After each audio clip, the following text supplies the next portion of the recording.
Tonight, we're talking about medieval people, a group famous for plagues, mud, and deeply questionable life choices, who somehow still managed to get a few things shockingly right. So before you get comfortable, take a moment like the video and subscribe, but only if you genuinely enjoy what I do here. And let me know in the comments where you're tuning in from and what time it is for you. It's always fascinating to see who's joining us from around the world. Now dim the lights, maybe turn on a fan for that soft background hum, and let's ease into tonight's journey together. One of the most shocking things about medieval society is not the plagues, the wars, or the medical advice that involved prayer and mild screaming. It's the fact that medieval people stopped working constantly, on purpose, and somehow civilization did not immediately collapse. Medieval Europe was overflowing with feast days, saints' days, holy days, local celebrations, seasonal festivals, days commemorating events nobody fully remembered, but everyone agreed were worth a day off. Work didn't slow down on these days. It ceased. Tools were put away. Fields were ignored. Productivity was gently escorted outside and told to think about what it had done. And the best part, no one felt guilty. No one whispered, "I should really be doing something right now." No one tried to turn rest into a side hustle. You didn't earn a feast day through burnout. You didn't justify it with a productivity app. The calendar said rest, so you rested. End of discussion. Imagine explaining that concept to modern society without someone immediately asking about efficiency metrics. Feast days weren't just excuses to eat and drink, though that was enthusiastically included. They were pressure valves. Everyone paused together, bodies healed, tempers cooled, grudges softened. You might hate your neighbour for stealing your chicken, but on a feast day you still had to sit near them, eat the same bread and pretend you weren't fantasizing about medieval revenge. That alone prevented several murders. In some regions, nearly 100 days a year were non-working days. Modern managers just fainted somewhere reading that sentence. Medieval people, meanwhile, nodded approvingly and asked if there was wine. Rest wasn't framed as weakness, it was obedience. God said stop, so you stopped. And when rest is mandatory, it becomes peaceful. No inner debate, no moral crisis, no, "I'll relax once I finish this one last thing," which is a lie humanity has been telling itself since forever. Even lords had to respect feast days. Power loosened briefly. Everyone shared the pause. No emails. No surprise labour requests. No quick favour. Modern culture insists constant work is normal, and rest must be defended like a criminal in court. Medieval society, despite all its chaos, understood something simple. If people never stop, they eventually break. Mandatory feast days weren't lazy. They were preventative maintenance. And honestly, we desperately need them back. After medieval society collectively agreed to stop working more often than seems reasonable, they committed to another wildly impractical idea: never eating alone.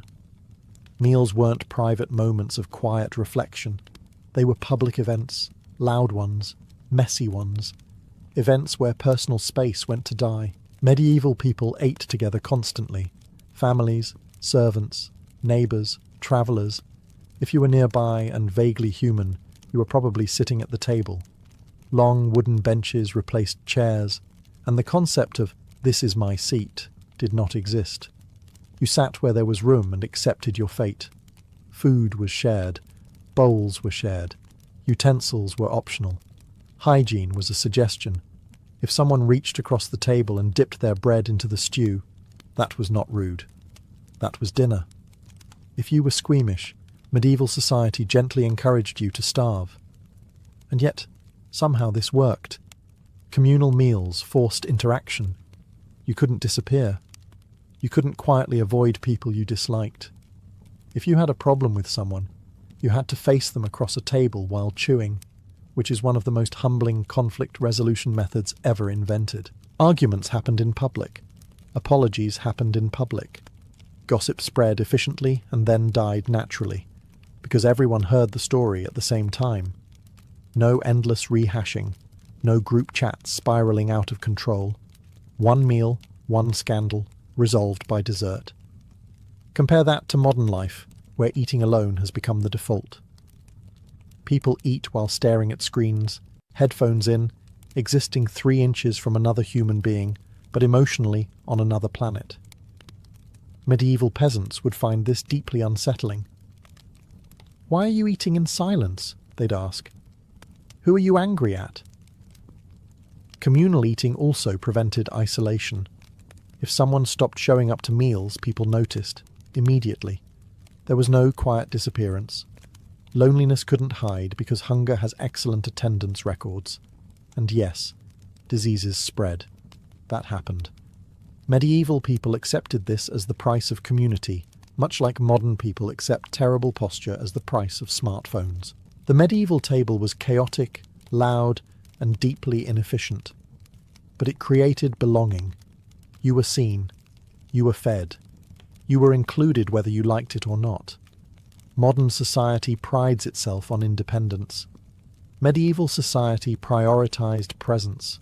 And honestly, the idea that you are not allowed to eat alone sometimes might be exactly what we need. After medieval people finished not working and then loudly eating together, they did something else that would absolutely break modern society. They slept incorrectly, or at least incorrectly by today's extremely anxious standards. Medieval sleep was split into 2 parts. First sleep happened shortly after nightfall. Then, sometime in the middle of the night, people naturally woke up, not in a panic, not reaching for their phones. They simply woke up, accepted it, and stayed awake for a while. This period was calm, quiet, reflective, and crucially, it was considered normal. During this waking interval, people prayed, talked, thought, or just sat by the fire staring into nothing, which medieval society somehow recognized as a legitimate activity. No one said, "This is insomnia." No one tried to fix it. There were no supplements, no sleep trackers, no advice that began with "experts say." After this pause, people went back to bed for second sleep, drifting off again until morning. The body wasn't fighting itself. The night wasn't treated as a problem to solve. It was a rhythm. Compare that to modern life, where waking up at night causes immediate existential dread. You glance at the clock. You calculate how many hours of sleep you're losing. You start negotiating with tomorrow. Medieval people woke up at the same hour and thought, the thinking time. This middle-of-the-night calm was often used for creativity, prayer, intimacy, or quiet reflection. It was a mental buffer zone between the chaos of the day and the obligations of morning. Modern society erased it in favor of artificial lighting, rigid schedules, and the belief that sleep must be uninterrupted, or it has failed. Medieval people didn't label themselves broken for waking up. They didn't catastrophize. They didn't spiral. They simply existed in the dark for a while, trusting their bodies to do what bodies had been doing for thousands of years. Even the language reflected this acceptance. People talked about first sleep and second sleep as separate, expected events. Waking wasn't an interruption. It was part of the plan. Today, we've replaced this gentle rhythm with anxiety and blue light. We demand 8 perfect hours, uninterrupted, every night, and act surprised when humans refuse to cooperate. Medieval society, for all its problems, understood something deeply unsettling to modern self-help culture. Sometimes waking up at night is not a flaw, it's just being human. After medieval society finished resting excessively, eating loudly, and sleeping in too inconvenient chunks, it developed an approach to social discipline that modern culture could never survive. Public ridicule with an expiration date. In a medieval village, if you behaved badly, everyone knew. Not eventually. Immediately. You couldn't hide. There were no burner accounts. No anonymous comments. No carefully worded apology statements. You messed up, and the entire village processed it together, usually in the same afternoon. This didn't mean constant cruelty. It meant something strangely efficient. People were teased, laughed at, mocked gently, or not so gently, and then it ended. There was no permanent archive, no algorithm preserving your worst moment forever. Once the laughter stopped, so did the punishment. Someone cheated a neighbour. Expect jokes. Someone acted arrogantly. Expect songs. Someone made a fool of themselves at the tavern. That story would travel faster than a plague rat, but only briefly. Tomorrow, there would be new news. Medieval memory had a short attention span, and honestly, that was a feature. Compare this to modern society, where one mistake can be screenshot, reposted, analysed, monetised and resurrected years later by people who weren't even present. Medieval ridicule was face-to-face, proportional, and deeply uncomfortable in the moment, but mercifully finite. There was also accountability.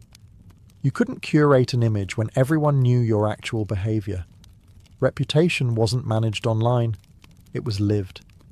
If you apologised sincerely, people saw it. If you changed, they noticed. Redemption was possible because people were watching you in real time, not through filtered highlights. Even punishment reflected this logic. Stocks and pillories were designed to embarrass, not permanently destroy. The goal wasn't exile, it was reintegration. Humiliate, correct, move on. Brutal, sometimes. Effective, alarmingly. Modern outrage culture aims for permanent removal. Medieval ridicule aimed for behavioural adjustment. One wanted correction, the other wants erasure. And because ridicule happened in person, it required effort. You had to show up. You had to face the person. You had to risk being ridiculous yourself. This limited excess. People thought twice before mocking too harshly, because tomorrow it could be them. Medieval society understood something deeply inconvenient. Shame, when bounded and temporary, can be educational. Infinite shame is just cruelty with better branding. So no, we don't need medieval punishments back. But the idea that mistakes should have an end date, that might actually be progress. After medieval society finished publicly shaming you for bad behaviour, briefly, efficiently, and without screenshots, it also made sure you couldn't confuse anyone about who you were by accident. Enter sumptuary laws, the medieval solution to fashion anxiety. You may not wear whatever you want, and that is final. These laws dictated what colours, fabrics, accessories, and styles each social class was allowed to wear. Silk? Nobles only. Bright dyes? Wealth required. Fur? Depends which animal and how important you were. If you were a peasant and showed up wearing something fancy, society didn't assume you had good taste. It assumed you were committing a crime. And yes, this was unfair. Let's get that out of the way. Medieval society was not subtle about hierarchy, but psychologically. This system did something incredible. It eliminated status confusion. You didn't wake up wondering how to present yourself to the world. There was no identity crisis at the wardrobe. No panic about trends. No, does this say too much or not enough about me? Your clothes said exactly what they were supposed to say, whether you liked it or not. Modern society pretends it has freedom, but it replaced clear rules with invisible pressure. Medieval people knew where they stood. Today, people spend money trying to appear somewhere they aren't, while pretending that's self-expression. Sumptuary laws also killed one modern monster instantly: aspirational consumption. You couldn't dress above your station so you didn't bankrupt yourself trying. There was no fast fashion cycle convincing you that last season's tunic was embarrassing. Your clothes lasted years, sometimes decades. They were repaired, inherited, and respected. And perhaps most importantly, identity wasn't bought. It wasn't curated. It wasn't announced. It was assumed. Your worth didn't fluctuate with your outfit. Of course, nobles loved these laws because they protected exclusivity, but peasants benefited in strange ways too. There was no pretending, no social theatre. Everyone knew who was who, and expectations adjusted accordingly. Modern people would find this horrifying, and understandably so. But medieval society understood something uncomfortable. Unlimited choice does not always equal peace of mind. Strict dress codes weren't about fashion, they were about psychological clarity. And honestly, not having to think about what your clothes say every morning sounds like a luxury. After medieval society regulated your wardrobe and made sure you couldn't accidentally look richer than you were, it did something even more radical. It openly admitted that life was ridiculous. Not quietly, not ironically, loudly, visually, and sometimes with drawings of snails attacking knights. Medieval people did not pretend the world made perfect sense. They lived with death nearby, disease everywhere, and logic taking frequent days off. Instead of insisting on constant seriousness, they leaned into absurdity like it was a coping mechanism, because it was. If you open a medieval manuscript expecting solemn religious imagery, you're in for a surprise. Along the margins you'll find monkeys playing instruments, priests being mocked, knights losing fights to rabbits, and peasants doing things that absolutely did not need to be illustrated. This wasn't rebellion. This was acknowledgement. Life is strange. We see it. Let's laugh before it eats us. Humour wasn't optional in medieval society. It was survival gear. When existence is unstable, laughter becomes a pressure valve. Medieval people laughed at authority, at death, at themselves, and at the sheer unpredictability of being alive. They didn't wait for a comedy night. The comedy was built into the culture. Modern society, on the other hand, takes itself extremely seriously while pretending it doesn't. Everything must be optimized, explained, justified, and branded. Medieval people looked at chaos and said, yes, obviously. Pass the bread. Festivals amplified this mindset. During certain celebrations, rules loosened, roles reversed, peasants mocked nobles, fools became kings for a day. The social order was temporarily flipped upside down, not to destroy it, but to release pressure so it didn't crack permanently. Medieval people understood that if you never laugh at power, power eventually explodes. Even religion made room for absurdity. Carnivals existed alongside churches. Jokes lived next to prayers. Sacred and silly were not enemies. They were neighbours. This acceptance of absurdity created resilience. When bad things happened, people weren't shocked. They were disappointed, angry, grieving, but not surprised. The world had always been unreasonable. That expectation softened the blow. Modern life constantly promises control and perfection, then acts confused when neither arrives. Medieval people expected chaos and found joy anyway. Accepting that life is absurd didn't make them foolish. It made them durable. And honestly, that might be one medieval trend worth reviving immediately. After medieval society accepted that life was absurd and decided to laugh about it, they did something else modern people find deeply offensive. They lived according to the season, and they did not complain about it online. Medieval people did not expect the world to bend to their preferences year-round. Winter meant cold, darkness, fewer options, and food that had strong opinions about being stored too long. Summer meant heat, work, and bugs that believed your body was public property, and everyone simply accepted this as reality, not a personal attack. Food was the clearest example. You ate what existed right now. No strawberries in winter, no oranges unless someone very important had arranged it. If something wasn't in season, it wasn't unavailable. It just wasn't a thing. Medieval people didn't stand in a field demanding berries from January like the earth owed them customer service. This seasonal mindset extended to energy, mood, and expectations. Winter was slower.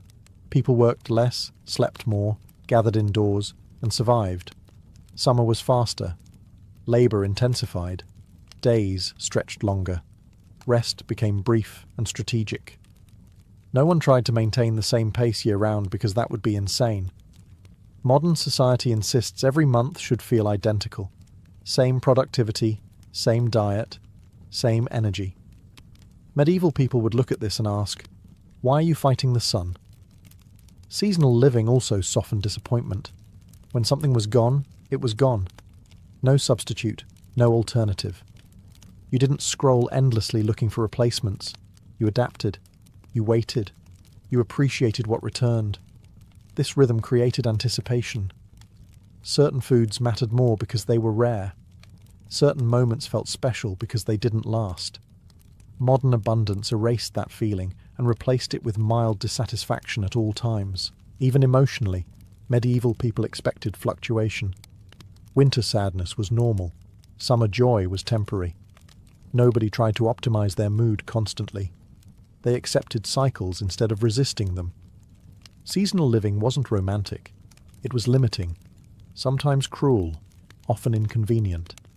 But it aligned human expectations with reality, which reduced frustration in ways modern convenience never has. Medieval people didn't ask the world to be comfortable all the time. They adjusted themselves instead. And honestly, letting the year change how you live instead of fighting it might be one of the healthiest medieval trends we abandoned. After medieval people accepted the seasons and stopped demanding strawberries from winter like spoiled customers, they embraced something modern society treats as a moral failure: doing nothing. Not resting so you can be productive later. Not recharging. Just idleness. Plain, unapologetic idleness. Medieval society did not believe every waking moment needed a purpose. There were long stretches of time where nothing happened, and no one tried to fix that. People sat. They leaned against walls. They stared into fires. They watched clouds drift by without documenting it. If you were seen doing nothing, nobody asked if you were working on something in your head. This wasn't laziness. It was baked into the rhythm of life. Agricultural labour came in intense bursts, followed by long pauses. Between planting and harvesting, there were days when waiting was the job. You couldn't rush crops by staring at them harder. Medieval people accepted this. Modern people would attempt a productivity app. Idleness was also social. Villagers gathered with no agenda, no schedule, no reason. Conversations wandered. Silences existed without being filled. Nobody pulled out a device to escape boredom because boredom wasn't considered an emergency. In fact, boredom had a function. It created stories, songs, jokes, and ideas. Some of the most enduring medieval tales emerged not from ambition, but from people killing time together with nothing better to do. Modern creativity often struggles because boredom has been completely eliminated. There was also no guilt attached to resting visibly. If you weren't needed at that moment, you were allowed to exist without explanation. No one measured your worth by output alone. If your neighbour saw you sitting quietly, they didn't assume you were unmotivated. They assumed you were human. Modern society has replaced idleness with constant stimulation and then wonders why everyone is exhausted. Medieval people experienced fatigue too, but it came from physical labour, not mental overdrive. Celebrated idleness acted as a pressure release. Without it, tension builds quietly and eventually explodes. Medieval communities understood this instinctively. They didn't monetize relaxation. They didn't brand it. They didn't sell it back to themselves. They simply stopped. And maybe the most absurd medieval trend of all is the one modern life needs the most: the permission to do nothing without apology. After medieval people mastered the art of doing absolutely nothing without guilt, they balanced it with something modern society keeps trying to outsource to machines: moving their bodies constantly for real reasons. Not exercise, not fitness. Actual work that needed to be done, whether you felt motivated or not. Medieval people did not work out. There was no concept of jogging for fun or lifting heavy objects repeatedly without a practical outcome.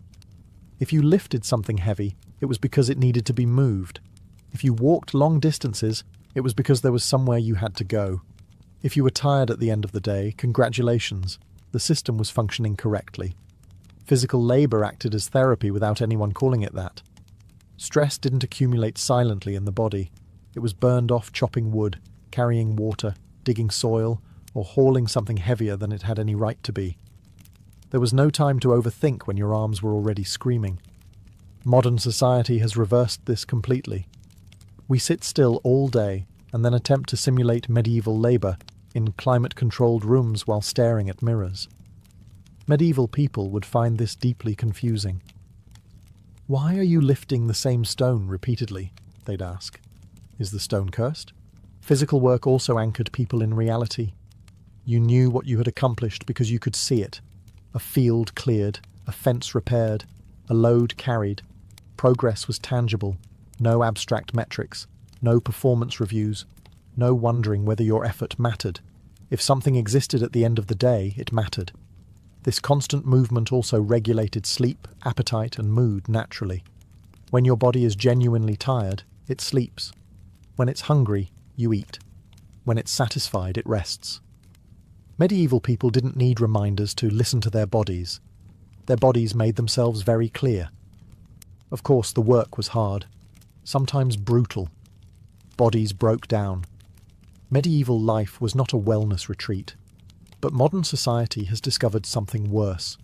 Exhaustion without movement, mental fatigue without physical release, stress trapped in a body that barely gets to move.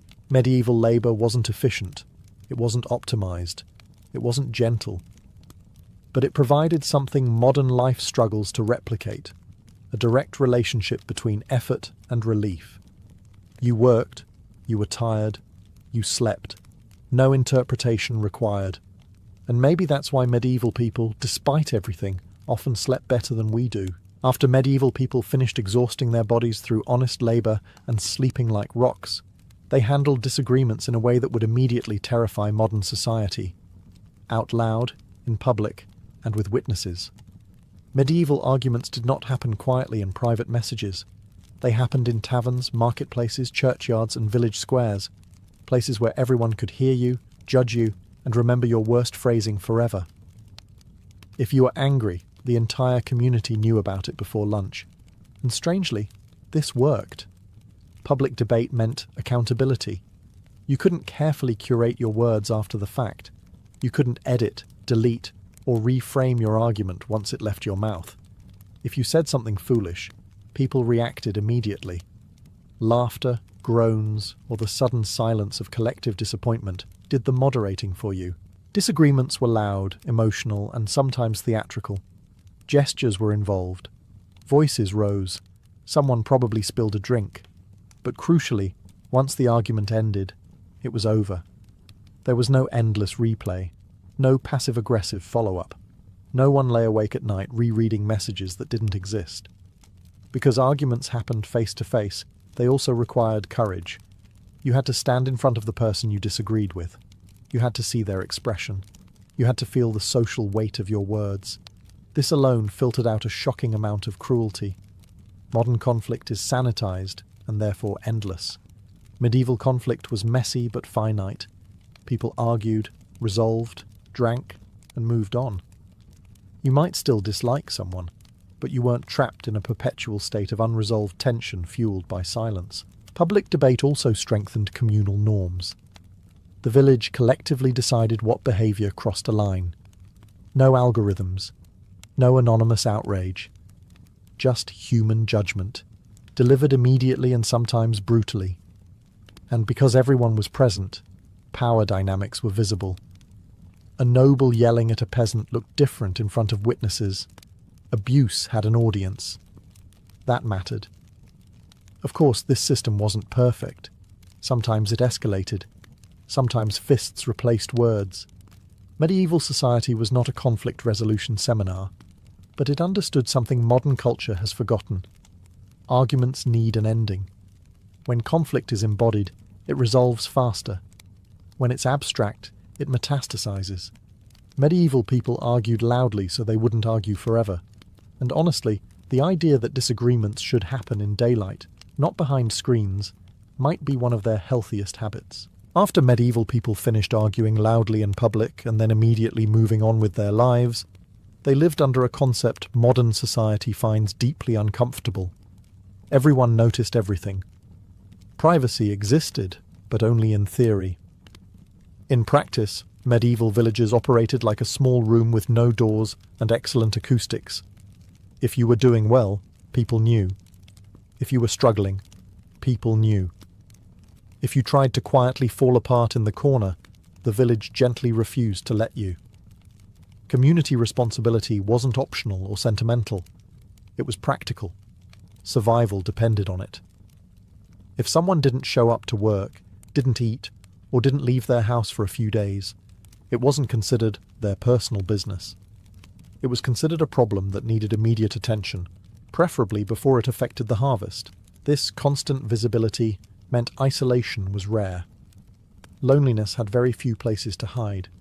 If you were sick, neighbours noticed. If you were grieving, they showed up. If you were spiralling, someone intervened, not with a carefully worded message, but by physically appearing in your space with food, advice, or unsolicited opinions. Was this intrusive? Absolutely. Medieval people would wander into your home unannounced and comment on your life choices with alarming confidence. But they also wouldn't let you quietly disappear. Neglect was harder. Abandonment required effort. Modern society has perfected the art of being surrounded by people who know nothing about you. Medieval society did the opposite. Everyone knew too much. And strangely, that created safety nets modern systems still struggle to replicate. Community responsibility also meant shared consequences. If one person failed, the village suffered. That created a culture of mutual investment. You didn't help because you were virtuous. You helped because someday you would need help too, and the village had a long memory. There was no outsourcing care entirely to institutions, no assumption that someone else would handle it. Responsibility was local, immediate, and unavoidable. Of course, this system had downsides. Gossip flourished. Judgment was constant. Individual freedom was limited. Medieval people paid for belonging with autonomy. But modern society flipped the equation completely. Maximum autonomy, minimum belonging. And now everyone is shocked that people feel alone. Medieval people understood something quietly radical. Humans are not meant to be invisible to each other. Being seen all the time was exhausting. But being unseen all the time is worse. And maybe the medieval insistence that we are responsible for one another is a trend worth revisiting. Carefully, selectively, and with fewer uninvited opinions. After medieval society made sure everyone was deeply involved in everyone else's business at all times, it occasionally decided the best solution was to abandon logic completely and throw a festival. Not a tasteful one, not a themed one, a deeply confusing one. Medieval celebrations often made no sense on purpose. There were festivals where peasants dressed as nobles, nobles were mocked openly, fools were crowned kings for the day, and authority politely stepped aside while chaos borrowed the throne. These events weren't accidents. They were scheduled releases of social pressure. Take the Feast of Fools. Clergy dressed ridiculously. Rules dissolved. Mock sermons were delivered. Sacred spaces temporarily became playgrounds for satire. This was not medieval society malfunctioning. This was medieval society performing maintenance. Modern culture treats order as something that must be defended constantly. Medieval culture understood that order breaks if it's never allowed to bend. So they bent it on purpose, once in a while, in a controlled setting where everyone knew it would end. These celebrations also reset hierarchy. For a brief moment, the powerful were laughed at, and the powerless were heard.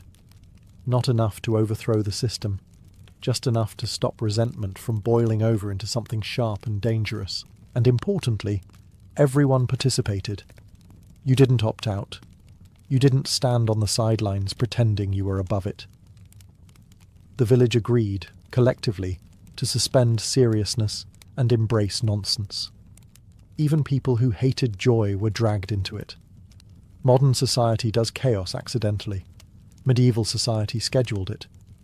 These festivals also reminded people that authority was human, not divine. When a priest stumbled drunk through the square wearing a donkey mask, the illusion of perfection cracked, safely, temporarily, and without revolution. After the festival ended, roles snapped back into place. Work resumed, rules returned. But something had shifted. Pressure had been released. Laughter had softened edges that would otherwise cut. Today, we either suppress frustration endlessly or explode unpredictably. Medieval people chose a third option: ritualized nonsense. It wasn't elegant, it wasn't rational, but it was effective. Celebrations that made no sense weren't about joy alone, they were about balance. And maybe the modern world could use a few days where seriousness is officially cancelled. by law. After medieval society intentionally descended into ritualized chaos and then calmly returned to normal, it benefited from something modern life has completely eliminated: slow information. News did not arrive instantly. In fact, it often arrived late, distorted, and slightly confused, and somehow this made people saner. In the medieval world, information travelled at the speed of walking, or riding, or shouting across a field. If something dramatic happened in the next town, you didn't find out immediately. You might hear about it days later, or weeks later, or not at all. And when you did hear about it, it was usually missing details and heavy on opinion. This wasn't a flaw. It was a buffer. Because news arrived slowly, panic spread slowly. Rumours had time to die before reaching everyone. Catastrophes remained local instead of becoming everyone's emotional responsibility. Medieval people were not expected to process the suffering of the entire world before breakfast. Modern society receives every disaster instantly, and then wonders why everyone is anxious. Medieval people experienced tragedy too, plenty of it, but it was contained. If something terrible happened far away, it stayed far away. Empathy existed, but it didn't crush daily life. Slow information also reduced outrage. By the time news arrived, emotions had cooled. Knee-jerk reactions softened. People discussed events rather than reacting to them. You couldn't doom scroll because scrolling had not been invented, and even if it had been, nothing new would have happened yet. Even gossip had limits. By the time a rumour reached you, it had already been filtered by multiple retellings. The truly ridiculous details often fell away, leaving behind something less explosive and more manageable. Medieval people were not ignorant. They were selective by necessity. Their attention was local. Their concerns were immediate. They focused on what they could actually influence instead of being constantly outraged by events beyond their control. Modern society calls this being uninformed. Medieval society called it survival. There was also less pressure to have an opinion instantly. You didn't need a hot take. You didn't need to respond. Silence was normal. Reflection happened naturally because information arrived slowly enough to allow it. Slow information didn't make medieval life peaceful, but it made it digestible. And maybe the most absurd medieval trend of all is one modern life desperately needs: news that arrives slowly enough for humans to handle it. After medieval people learned news slowly and survived without collapsing under the emotional weight of the entire world, they embraced an idea modern society actively resists. Not everything can be improved endlessly. Some things had limits, and medieval people accepted them with far less internal screaming than we do. There were limits to work, limits to wealth, limits to ambition, limits to comfort. Medieval people didn't expect life to be optimized into perfection. They expected difficulty, scarcity, and failure, and planned accordingly. This wasn't pessimism. It was realism. If a harvest failed, it failed. You didn't write motivational quotes about grinding harder. You prepared better next time and accepted that sometimes the weather simply won. Modern culture treats limits like personal insults. If something doesn't work, we assume we haven't tried hard enough, optimized enough, or believed in ourselves enough. Medieval people would look at this mindset and gently suggest you talk to the sky. Respecting limits also reduced disappointment. When you expect difficulty, you aren't constantly surprised by it. Medieval people weren't shocked when winter was hard. They were annoyed, cold, and miserable, but not confused. There were also moral limits. You weren't expected to do everything. You had a role. You lived within it. This limited freedom, yes, but it also limited pressure. No one asked peasants to reinvent themselves every year. Identity was stable. Expectations were clear. Modern society insists everyone can be everything if they just work hard enough, and then quietly blames individuals when that promise collapses. Medieval society made fewer promises and therefore broke fewer hearts. Even time had limits. Day ended when the sun disappeared. Productivity didn't extend indefinitely into the night. Artificial lighting existed, but was expensive. Darkness meant rest, not hustle. Respect for limits didn't make medieval life comfortable. It made it coherent. People lived inside a framework that acknowledged reality instead of fighting it constantly. Modern life has erased limits and replaced them with endless expectations. Medieval life had fewer options but more acceptance. And maybe the medieval understanding that not everything needs fixing, improving, or optimizing is one trend we desperately need to relearn. After medieval society accepted limits, slow information, ritualized chaos, loud arguments, forced rest, and the general absurdity of existence, it arrived at something modern culture has nearly forgotten.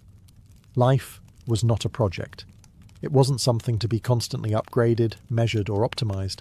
It was something you endured, shared, and occasionally laughed at. Medieval people did not wake up asking how to improve themselves. They woke up asking whether the fire was still lit and if the bread was edible. Once those questions were answered, everything else was a bonus. There were no 5-year plans, no vision boards, no pressure to reinvent identity every few months. Daily life followed rituals rather than goals. You worked when it was time to work. You rested when it was time to rest. You celebrated when the calendar told you to celebrate. You argued when something bothered you. You moved on when it ended. There was no constant self-monitoring. Modern society replaced this with optimization. Every moment must be useful. Every habit must serve an outcome. Even rest must be productive, or it doesn't count. Medieval people would look at this and ask why you are exhausting yourself on purpose. Living without optimization didn't mean medieval life was easy. It was hard, painful, and often unfair. But the difficulty was external, not internal. People weren't constantly judging themselves for failing to become better versions of themselves. They were just surviving within a world that made no promises. This created resilience. When life wasn't expected to improve endlessly, setbacks didn't feel like personal failures. They felt like life being life. There was dignity and endurance rather than transformation. Medieval people measured success simply: did we eat? Did we survive? Did we laugh today?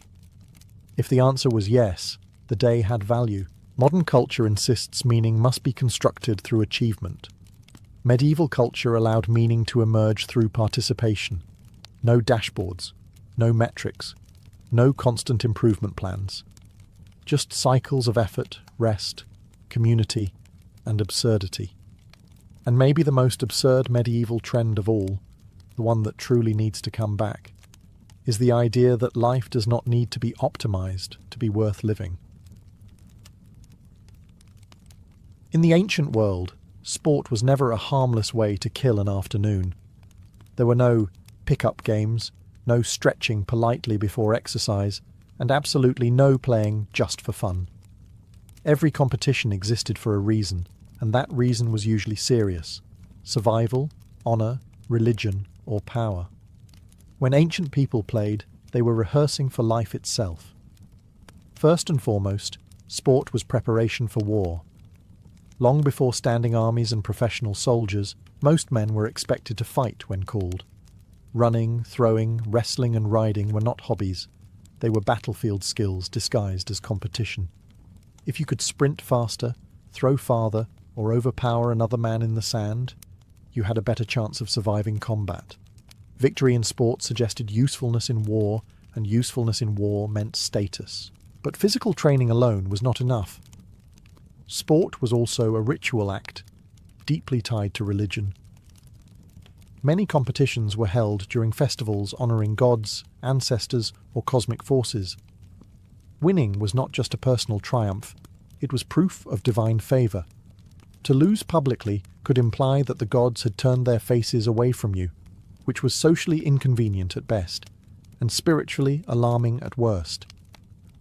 Athletes competed not only before crowds, but before heaven. Sports also served as social theatre. They reinforced hierarchy, masculinity, and order. Not everyone was allowed to compete. Free men played, slaves usually watched. Elites sponsored games to show generosity and wealth, while rulers used grand competitions to display control and unity. A well-run sporting event suggested a stable society. Chaos in the arena hinted at chaos everywhere else. There was also a darker edge. Ancient sports were often violent, public, and unforgiving. Injuries were common, death was accepted, and mercy was optional. Pain was not a flaw in the system, it was part of the spectacle. To endure suffering calmly proved discipline and moral strength. To quit brought shame that could last a lifetime. Most importantly, sport gave ancient people meaning. It created stories worth remembering. Champions became legends, names repeated for generations. Ordinary life was harsh, brief, and uncertain. But victory in competition offered a rare chance at immortality through memory. To win was to be remembered. To compete at all was to matter. In ancient civilizations, sport was not an escape from reality. It was reality, condensed into rules, rituals, and raw physical struggle, played out under the eyes of gods, crowds, and history itself. If ancient sports had a heartbeat, it thundered through the wheels of a chariot. Chariot racing was not a refined pastime for philosophers or a polite athletic contest. It was loud, violent, and wildly addictive. Across the ancient Mediterranean and Near East, nothing drew crowds like the promise of horses sprinting at lethal speed around narrow tracks, pulled inches from disaster by a driver with very little protection and even less margin for error. At its core, chariot racing was a test of control. Horses were powerful, nervous animals, easily panicked by noise and motion. Steering them at full speed through tight turns required nerve bordering on recklessness. Crashes were common, spectacular, and often fatal. When chariots tangled, drivers could be dragged beneath hooves or crushed under splintering wheels. The crowd did not leave in disgust. They leaned forward. This danger was precisely the point. Chariot racing turned risk into entertainment and courage into currency. A successful driver earned fame far beyond what most soldiers or craftsmen could dream of. Some racers became celebrities, their names shouted by thousands, their victories tracked obsessively by fans who supported teams with the enthusiasm of modern sports ultras. Loyalty to a racing faction could define a person's social identity, yet the drivers themselves often came from the lowest rungs of society. Many were enslaved or freedmen, men whose bodies were valuable, but whose lives were considered expendable. This contradiction sat comfortably with ancient audiences. Glory could be borrowed, even if humanity could not. When a driver died, another quickly took his place, reins in hand, fate pending. Politically, chariot racing was a useful pressure valve. Massive crowds gathered regularly, emotions ran high, and rulers paid close attention. The racetrack became one of the few spaces where ordinary people could voice approval or outrage directly, sometimes shouting demands at officials while the races paused. A happy crowd was manageable. An angry one could be dangerous. Chariot racing blended speed, spectacle, social tension, and ritualized violence into a perfect storm of mass entertainment. It offered danger without war, victory without conquest, and heroes who might not survive the afternoon. For ancient societies, that balance was irresistible. While chariot racing thrilled the masses with chaos and death, the Greeks pursued something far more controlled and arguably more obsessive: perfection. The ancient Olympic Games were not designed to entertain the crowd first and foremost. They were designed to honor the gods, especially Zeus, by displaying the ideal human body pushed to its absolute limits. To the ancient Greeks, athletic competition was a form of worship. Strength, speed, balance, and endurance were seen as reflections of cosmic order. A well-trained body suggested moral discipline, self-control, and harmony between mind and flesh. This is why athletes competed naked. Clothing would hide flaws, and flaws mattered. The body itself was the offering. The events were deceptively simple: running, wrestling, boxing, pancration, and throwing contests. No elaborate equipment, no safety padding, no mercy rounds. Victory depended on raw physical ability and relentless training. Athletes prepared for years, often under brutal regimens that included restricted diets, repetitive drills, and constant supervision. Pain was not an obstacle. It was proof that training was working. Unlike many other ancient sports, Olympic competitors were free Greek men, not slaves. Participation alone was an honour, and winners gained lifelong prestige. They did not receive prize money at the games themselves, but the rewards back home were enormous.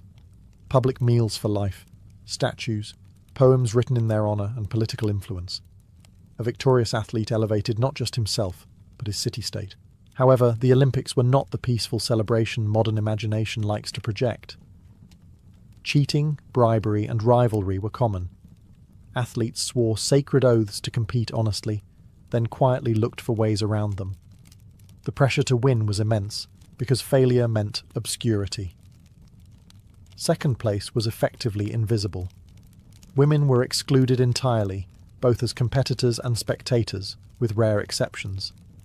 The Olympic ideal was explicitly male, reinforcing a vision of society where physical excellence and public honour belonged almost exclusively to men. In the Greek world, sport was philosophy in motion. It was an argument made with muscle and breath, asserting that human excellence was not accidental, but trained, disciplined, and worthy of divine attention. Long before packed stadiums and championship trophies, the peoples of Mesoamerica were playing a game that blurred the line between sport, ritual, and cosmic duty. The Mesoamerican ball game was not designed primarily for entertainment. It was a sacred reenactment of how the universe itself functioned, acted out with a heavy rubber ball and bodies that absorbed its punishment. The game was played across centuries by different cultures, including the Maya and the Aztec, on stone courts shaped like elongated corridors. Players used their hips, thighs, and shoulders to keep the solid rubber ball in motion, a task that was far more painful than it sounds.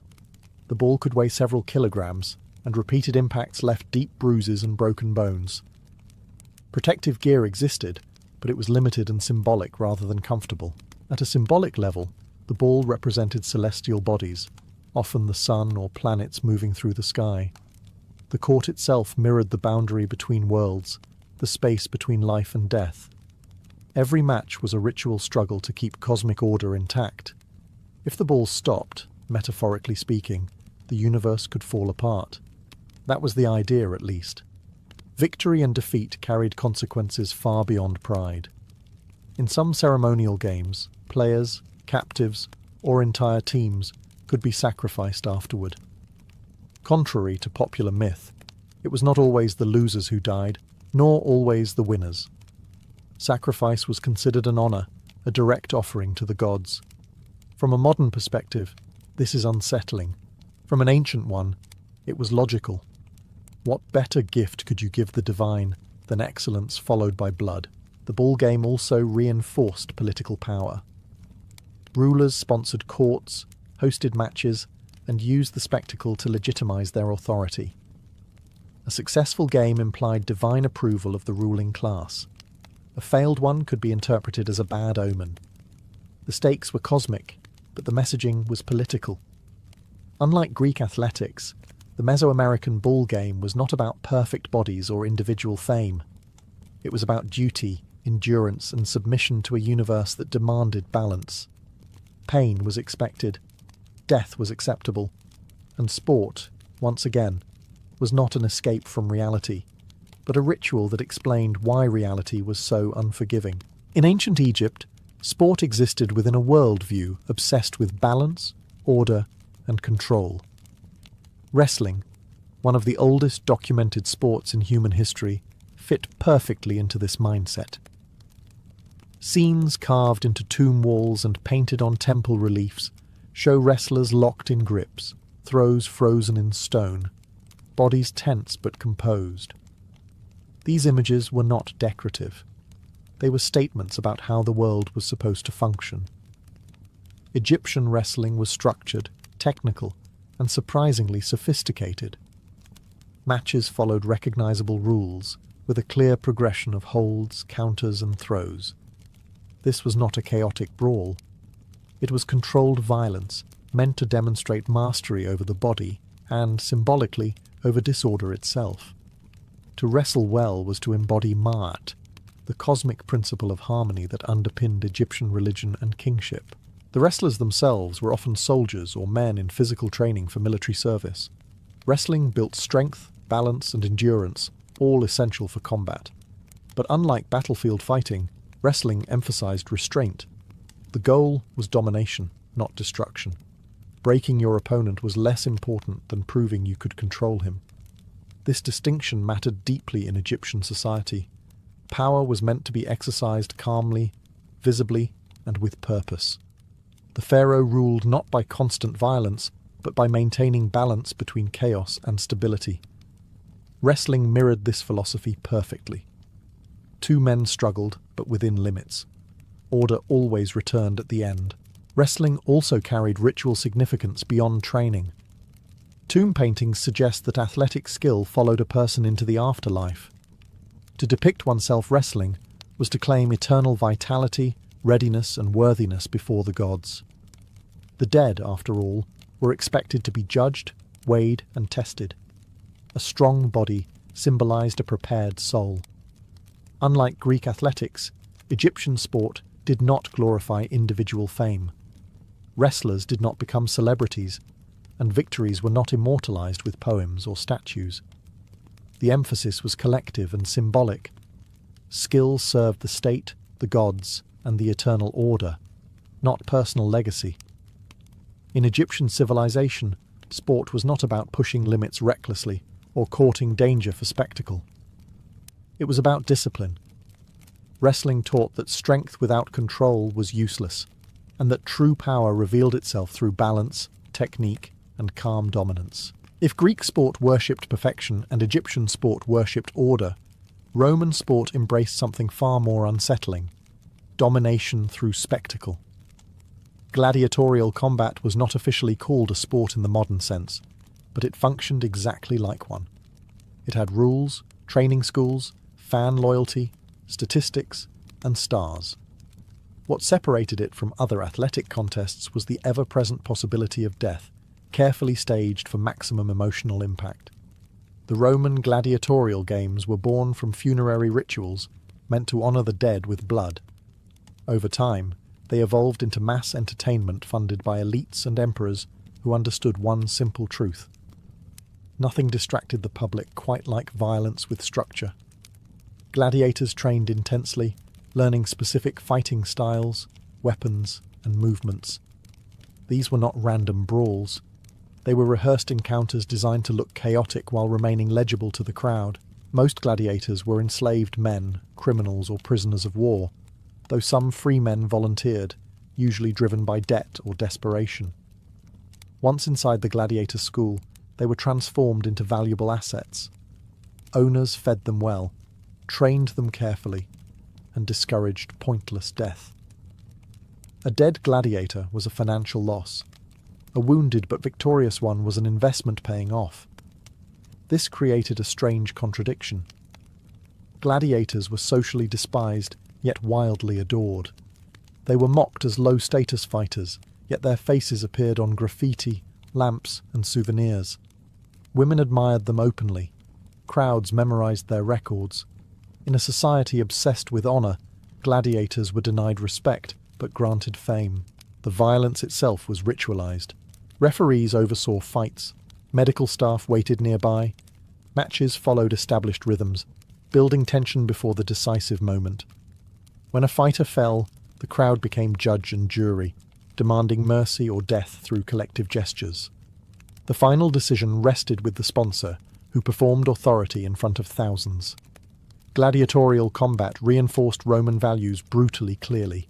Life was cheap, power was absolute, and order was maintained through force presented as entertainment.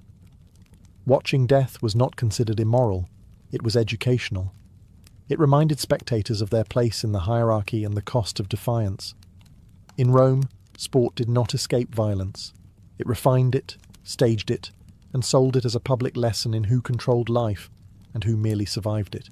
Across ancient civilizations, athletic excellence was never accidental. No one woke up one morning and discovered they were suddenly fit for the arena, the track, or the ritual court. Behind every competition stood long, repetitive, often brutal systems of training designed to reshape the human body into something useful, obedient, and resilient. Training began early. In many societies, boys were introduced to physical discipline almost as soon as they could walk properly.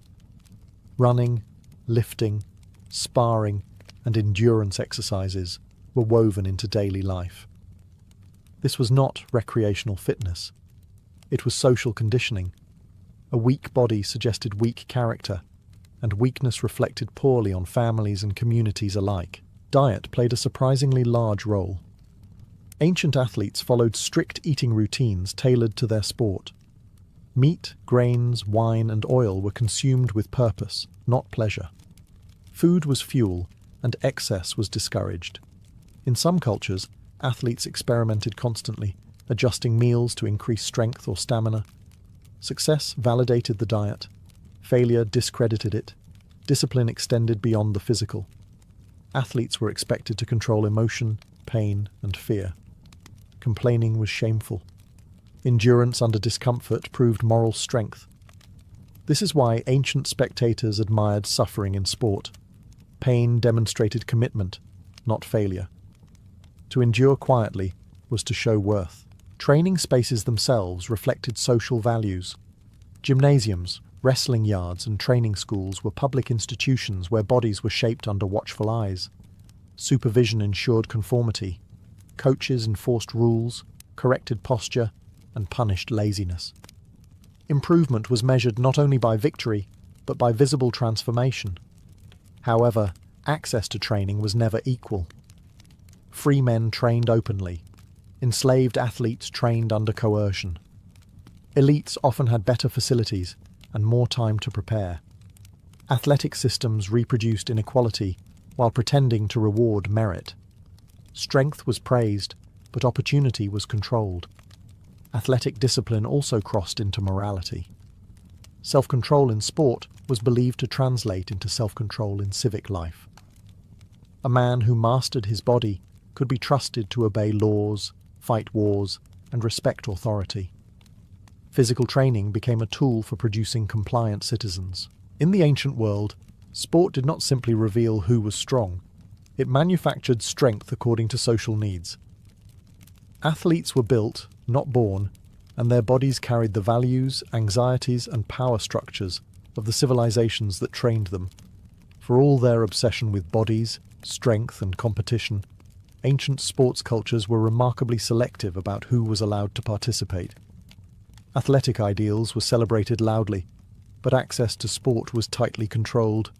In most ancient civilizations, sport was a privilege reserved primarily for men, and not just any men, but those deemed socially acceptable, free, and properly positioned within the hierarchy. In many societies, women were excluded entirely from athletic competition.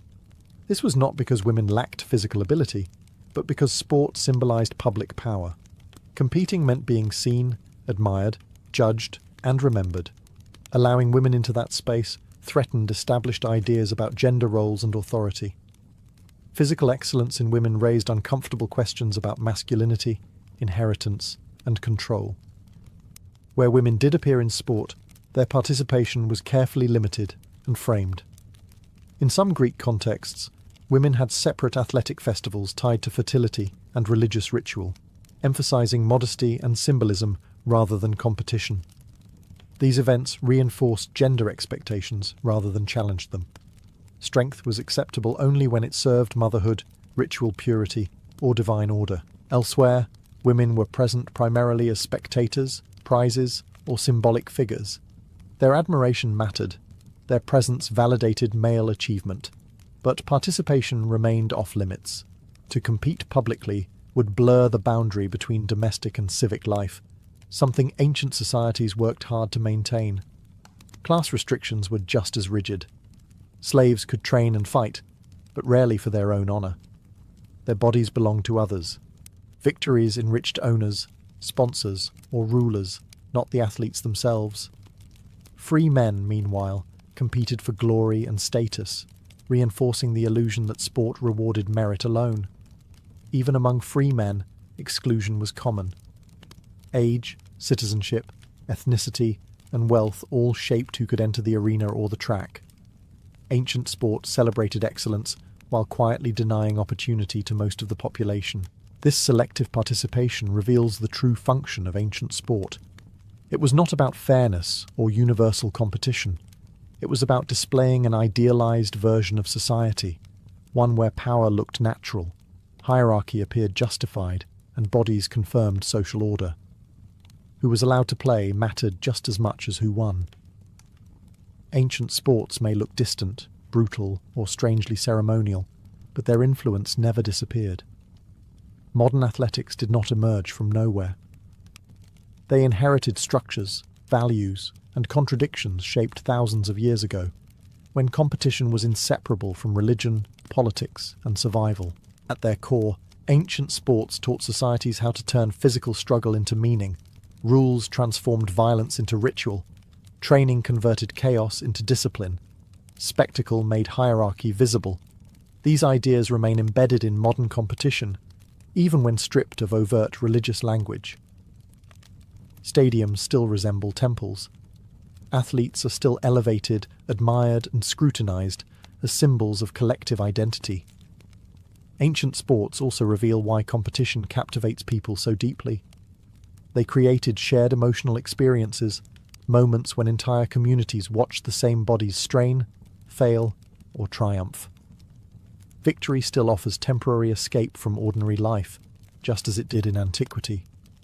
Defeat still carries shame, disappointment, and narrative weight. The emotional mechanics have not changed.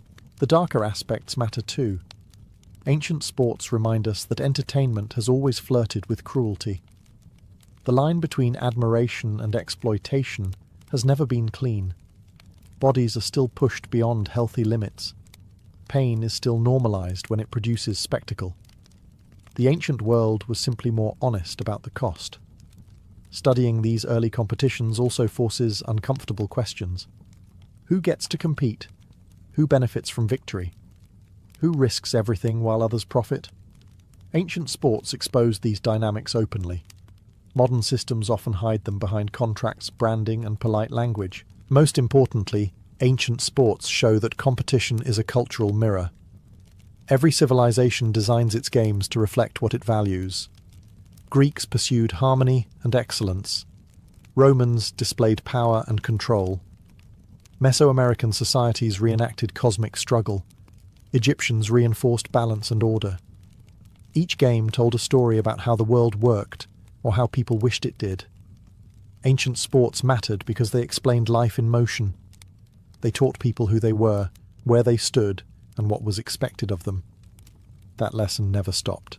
It only changed uniforms. Long before four presidential faces stared out across the plains, the granite peak known today as Mount Rushmore was already heavy with meaning. To the Lakota people, it was part of the Black Hills, a sacred landscape woven into origin stories, burial grounds, and spiritual identity. To the United States in the early 20th century, however, the mountain represented something very different: opportunity.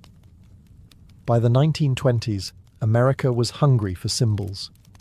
The nation had emerged from World War I with confidence, industrial power, and a growing desire to define its place in history. The Western states, eager for recognition and tourism, wanted monuments that could compete with Europe's cathedrals and ruins. South Dakota, remote and economically fragile, needed attention. A mountain-sized idea seemed like the solution. The concept was simple, at least on paper. Carve something so enormous, so unmistakably American, that people would have no choice but to notice.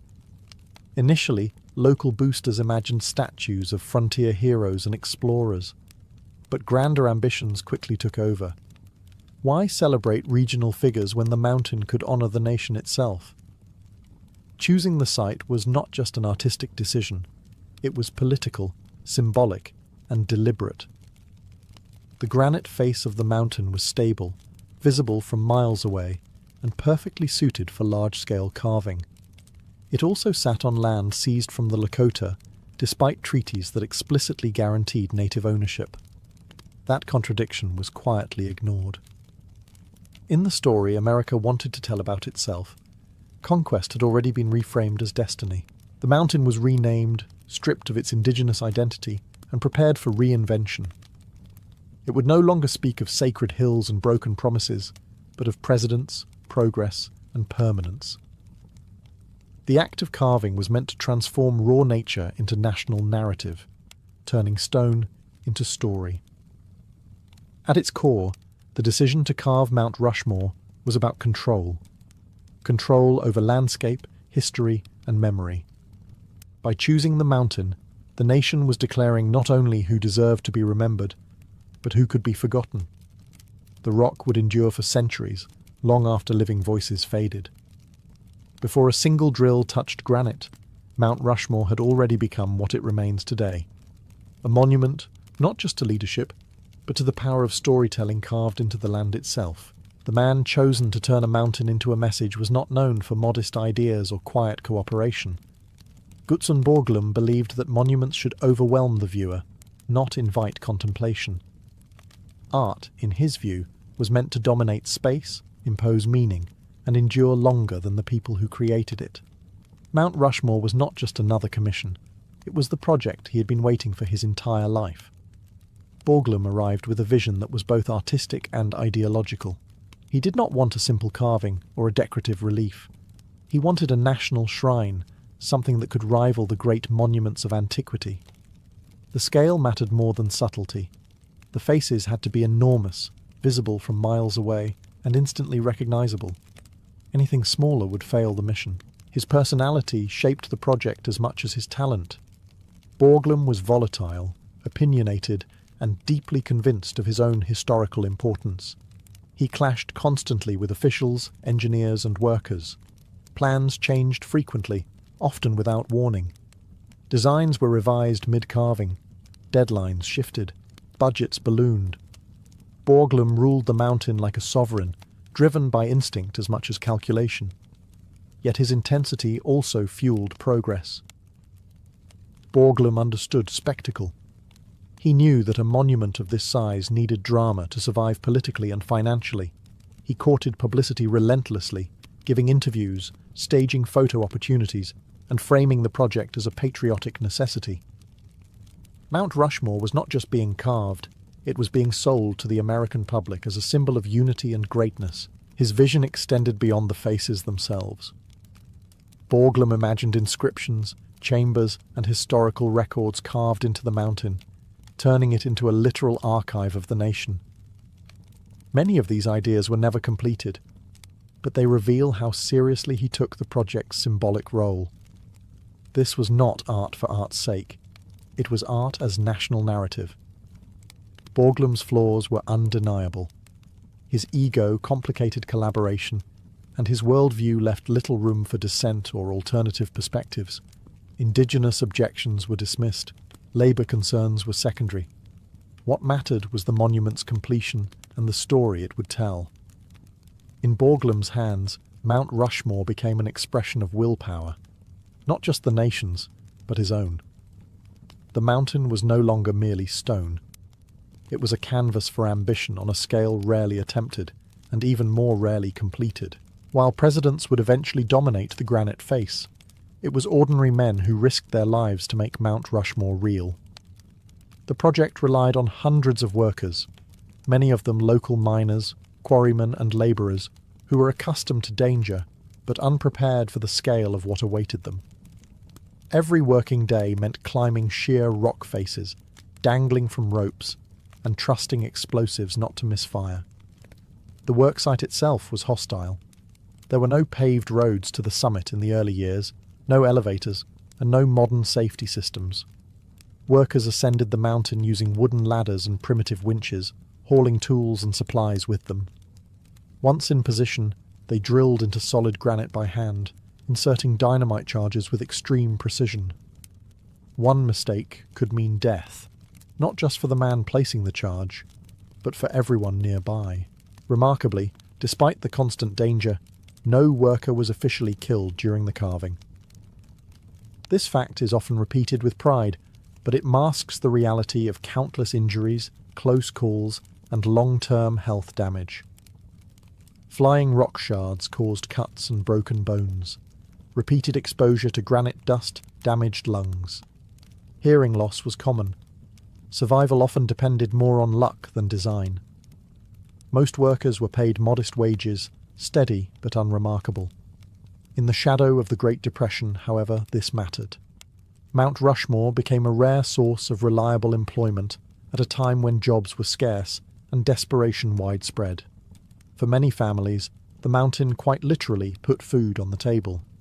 That economic reality softened public criticism and kept local support strong. The labour force developed its own culture. Men joked about danger, nicknamed risky positions, and formed tight bonds born of shared fear. Trust was essential.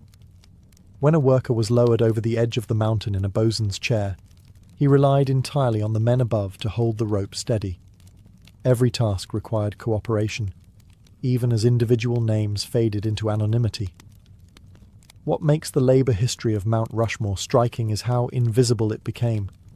The monument celebrates leadership, vision, and national ideals, but rarely acknowledges the physical cost paid by those who carved it.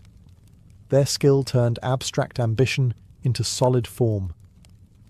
Behind every smooth presidential profile lies thousands of hours of manual labour, performed by men whose own stories were never carved into stone, yet without whom the mountain would still be silent granite. Deciding to carve a mountain was bold. Deciding whose faces would define it was far more consequential. The selection of 4 presidents was not a neutral act of historical appreciation. It was a deliberate attempt to tell a specific story about the United States, one that emphasized continuity, strength, and expansion, while smoothing over conflict and contradiction.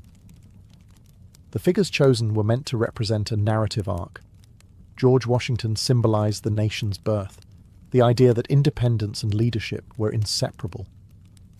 His inclusion was never in doubt. Thomas Jefferson followed as the embodiment of growth and intellectual foundation, a nod to the expansion of territory and ideals. Theodore Roosevelt represented modern power, industry, and America's emergence onto the global stage. Abraham Lincoln completed the quartet, symbolizing unity preserved through sacrifice. Together, these faces created a clean, confident version of history. It was a story of progress driven by strong men making hard decisions. What it did not show were the costs of those decisions: the displacement of indigenous nations, the contradictions of liberty alongside slavery, or the violence that accompanied expansion. Those complexities did not fit neatly into granite. The choices also reflected the political mood of the early 20th century. America was presenting itself as stable, righteous, and inevitable. The monument reassured viewers that the nation had always been guided by wise leadership, even during its darkest moments. By freezing these men in stone, history was made to feel settled, resolved, and beyond debate. Alternative suggestions were dismissed. Women were never seriously considered. Indigenous leaders were excluded entirely, despite the monument's location on native land. Even other presidents were passed over if they complicated the narrative or lacked broad appeal. The goal was not comprehensive history. It was symbolic clarity. In this way, Mount Rushmore functioned less as a memorial and more as a textbook carved into rock. It taught visitors what to admire and whom to credit. The mountain became a tool of national storytelling, presenting memory as permanence and interpretation as fact. The faces chosen still stare outward today, confident and monumental. But their selection reveals as much about the era that carved them as about the men themselves. Beneath the patriotic language surrounding Mount Rushmore lies a quieter, unresolved story. The land itself was never meant to belong to the United States. The mountain stands within the Black Hills, a landscape sacred to the Lakota for generations. Long before any drills or dynamite arrived, these hills were central to Lakota spiritual life, tied to origin stories, vision quests, and burial grounds. The stone was not empty. It was alive with meaning.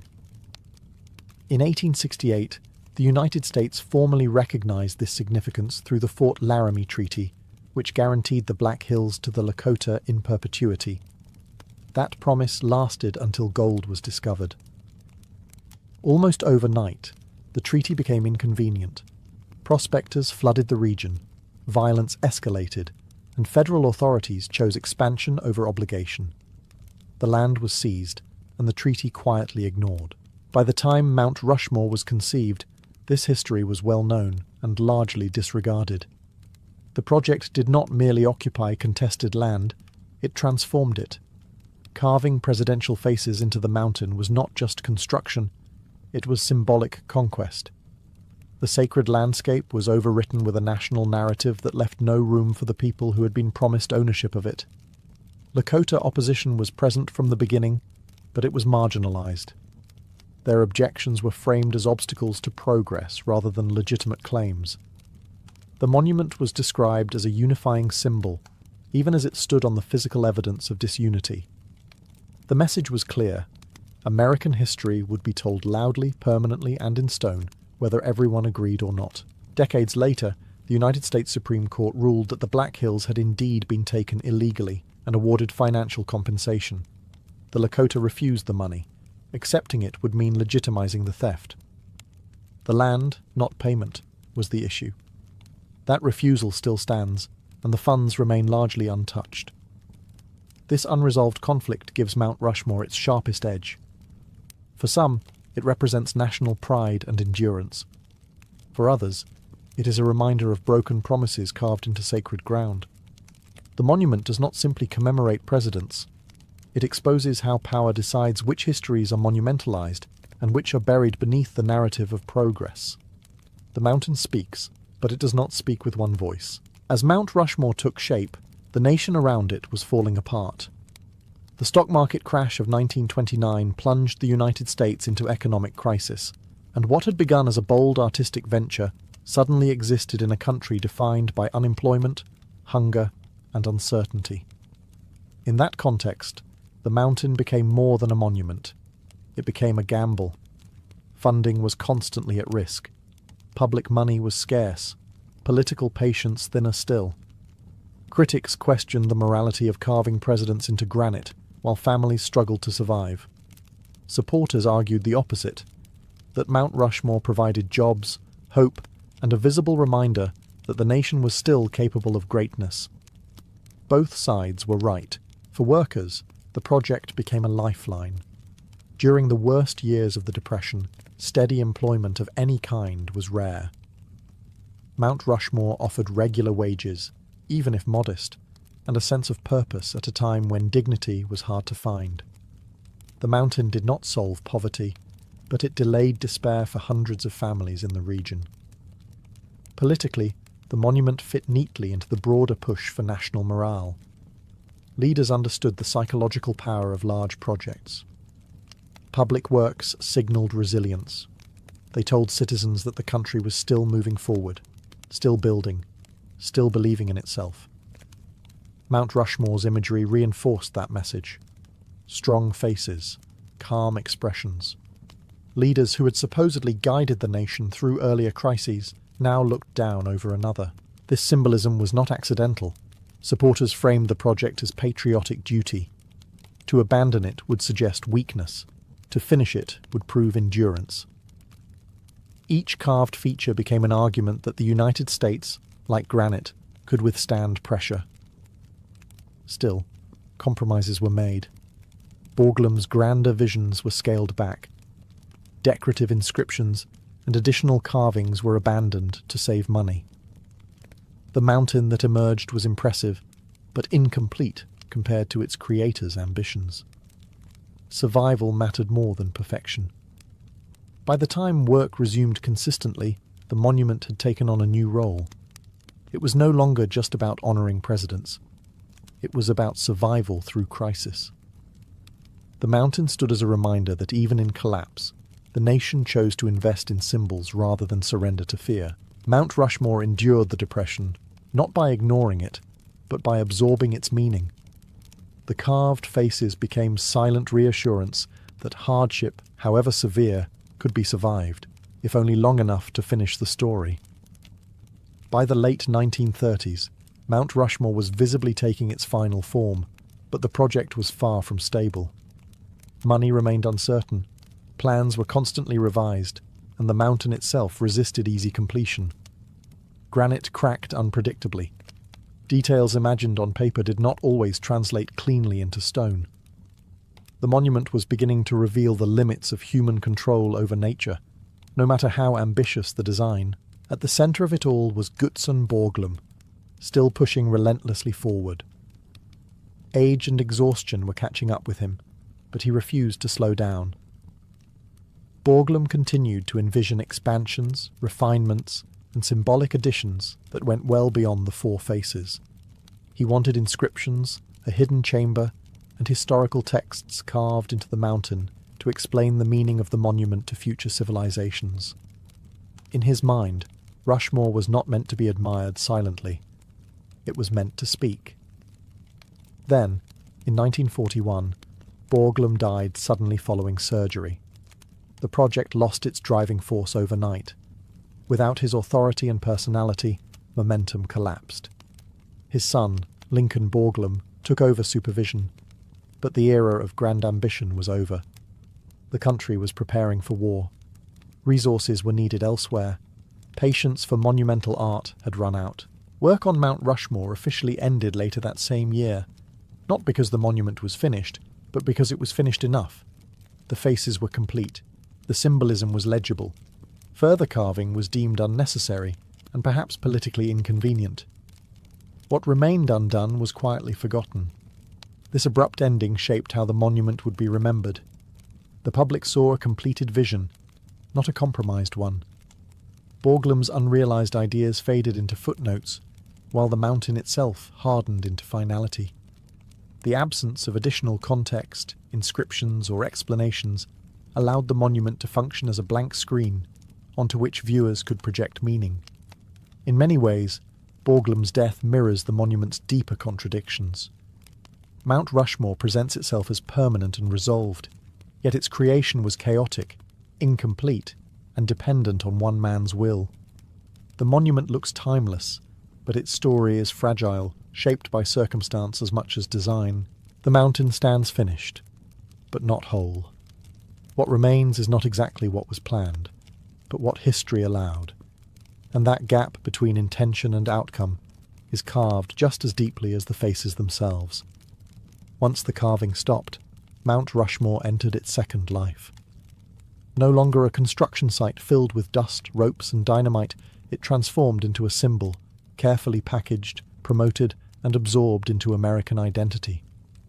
What had begun as a regional tourism project, and an artist's obsession now became a national landmark, stripped of its messier origins and presented as timeless truth. Visitors arrived in growing numbers, drawn by postcards, photographs, and schoolbook images that framed the monument as inevitable rather than constructed. The story told to the public emphasized vision, courage, and unity. Workers became footnotes. Indigenous displacement became silence.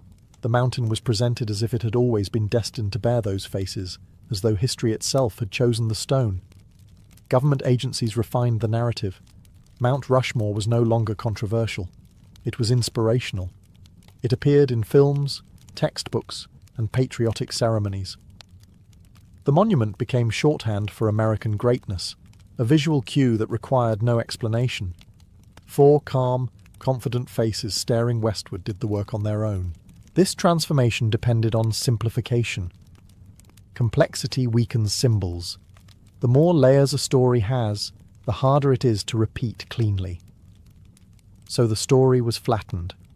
The monument honored democracy. The presidents represented leadership. The land was neutral. The past was resolved. Everything else became background noise. Over time, Mount Rushmore also became a stage. Political speeches, protests, and ceremonies all used the monument's visual power to amplify their message.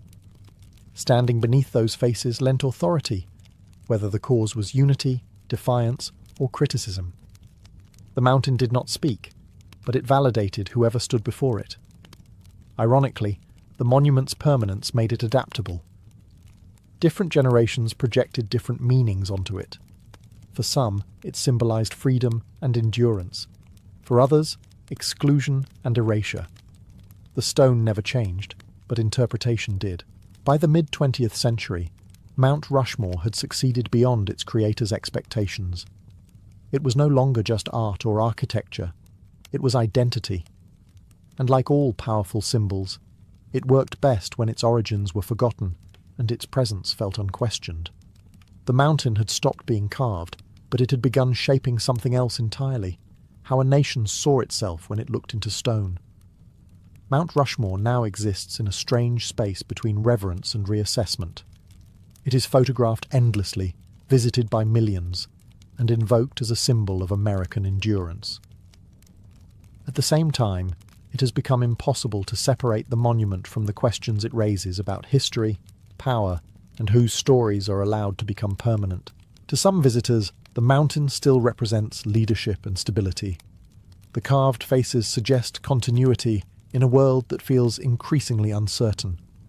They offer a comforting illusion that the nation has always been guided by steady hands, that progress follows a clear line, and that history ultimately resolves itself into confidence and calm expressions carved into stone. To others, Mount Rushmore represents something far more uncomfortable. It is a reminder that national pride often comes at the expense of marginalized voices. The monument's grandeur makes its omissions louder. The absence of indigenous presence, the silence around broken treaties, and the transformation of sacred land into spectacle all sit just beneath the polished narrative. What makes Mount Rushmore powerful is not agreement, but tension. It forces viewers to confront how history is curated. Monuments do not simply remember the past. They interpret it. They choose which stories deserve permanence and which are allowed to fade. Stone gives authority to those choices. In recent years, debates around Mount Rushmore have intensified, not because the monument changed, but because public awareness did.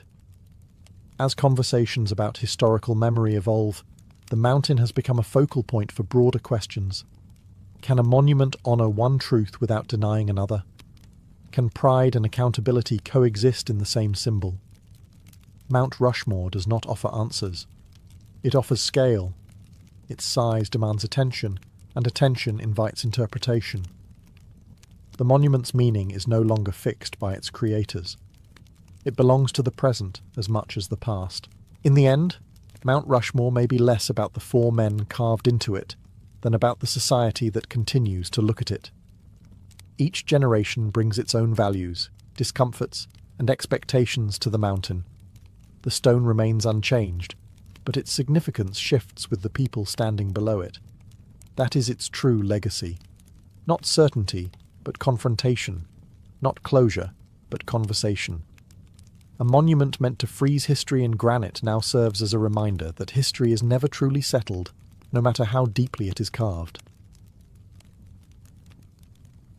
Long before grand temples, marble statues, or royal palaces, there was a far less glamorous problem every society had to solve: what to do with human waste. Sanitation was not a side concern of ancient life. It was a defining factor in whether a settlement could survive, grow, or collapse. A city that failed to manage its filth did not become legendary. It became uninhabitable. Human waste is relentless. It accumulates daily, smells quickly, and spreads disease with remarkable efficiency. Ancient people did not understand bacteria, but they understood cause and effect. When waste lingered near homes or water sources, sickness followed. When it was removed, people lived longer. Sanitation, then, was one of the earliest forms of public health, even if no one called it that. As populations grew, the problem intensified.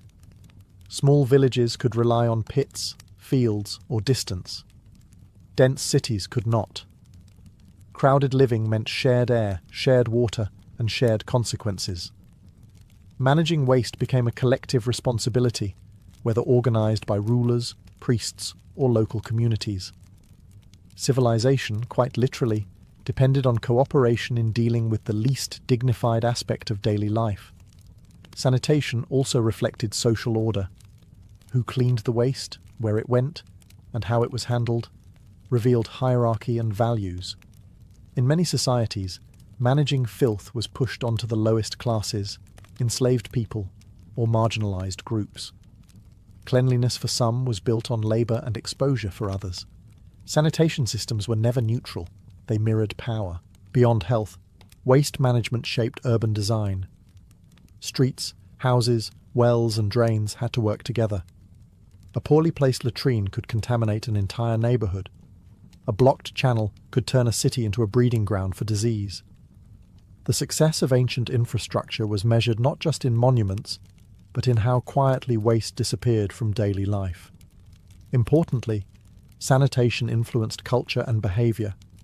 Ideas about purity, pollution, privacy, and shame grew directly from how societies handled bodily functions.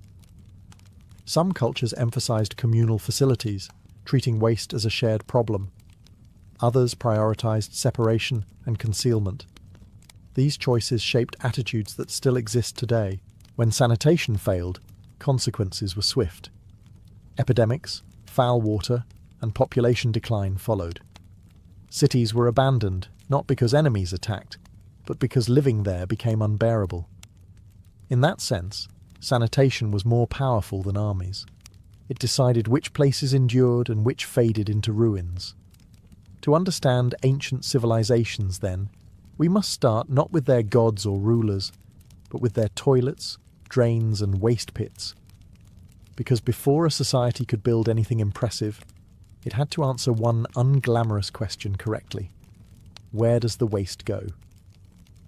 Long before Rome engineered aqueducts or medieval cities struggled with open filth, the cities of the Indus Valley were quietly solving sanitation with a level of planning that still surprises modern archaeologists. Around 4,000 years ago, places like Mohenjo-Daro and Harappa treated waste management not as an afterthought, but as a foundational principle of urban life. What makes the Indus Valley remarkable is not just that it had drains, but that sanitation was built into nearly every home. Houses were constructed with private latrines or washing areas connected to covered brick drains. Wastewater flowed out of homes into street-level sewer channels, which were carefully sloped to carry waste away from living spaces. These drains were not crude ditches. They were lined, covered, and regularly maintained. Even more striking was the standardization. Bricks were uniform in size, streets followed grid patterns, drainage systems aligned across neighborhoods. This suggests centralized planning and a shared understanding that cleanliness mattered to everyone, not just elites. Sanitation was not a luxury reserved for palaces. It was normal life. Access to clean water was equally important. Many homes had wells nearby, and wastewater was deliberately kept separate from drinking sources. This separation shows practical knowledge of contamination, even without scientific theory. The people of the Indus Valley may not have known about microbes, but they clearly knew that mixing waste and water led to disaster. Maintenance was built into the system. Archaeologists have found inspection points and removable covers, allowing drains to be cleaned and repaired. This implies organized labor and civic responsibility. Someone was assigned to keep things flowing, literally. Sanitation was a public duty, not a private inconvenience. What is perhaps most puzzling is how quietly this achievement vanished. Later civilizations in the same region did not maintain the same standards. The collapse of the Indus Valley civilization, still debated today, took its infrastructure with it. When centralized authority faded, so did sanitation. The knowledge was not permanently passed down. The Indus Valley challenges the idea that progress is linear. In sanitation, these ancient cities were ahead of many societies that came centuries later. They remind us that civilization is not defined by kings or conquest alone, but by how thoughtfully it handles everyday realities. In the Indus Valley, greatness flowed underground, hidden beneath brick streets and modest homes. And that may be the most advanced idea of all. If the Indus Valley mastered quiet efficiency, ancient Rome embraced sanitation as a public spectacle. The Romans did not hide waste management underground and forget about it. They built it big, loud, and communal, folding sanitation into daily social life with characteristic confidence. Nowhere is this clearer than in Rome's vast sewer networks and public latrines. At the heart of the system stood the Cloaca Maxima, one of the largest and oldest sewer systems ever constructed. Originally designed to drain marshland, it evolved into a massive channel carrying waste from toilets, baths, and streets into the Tiber River. It was an engineering achievement that allowed Rome to grow into a dense megacity without immediately drowning in its own filth.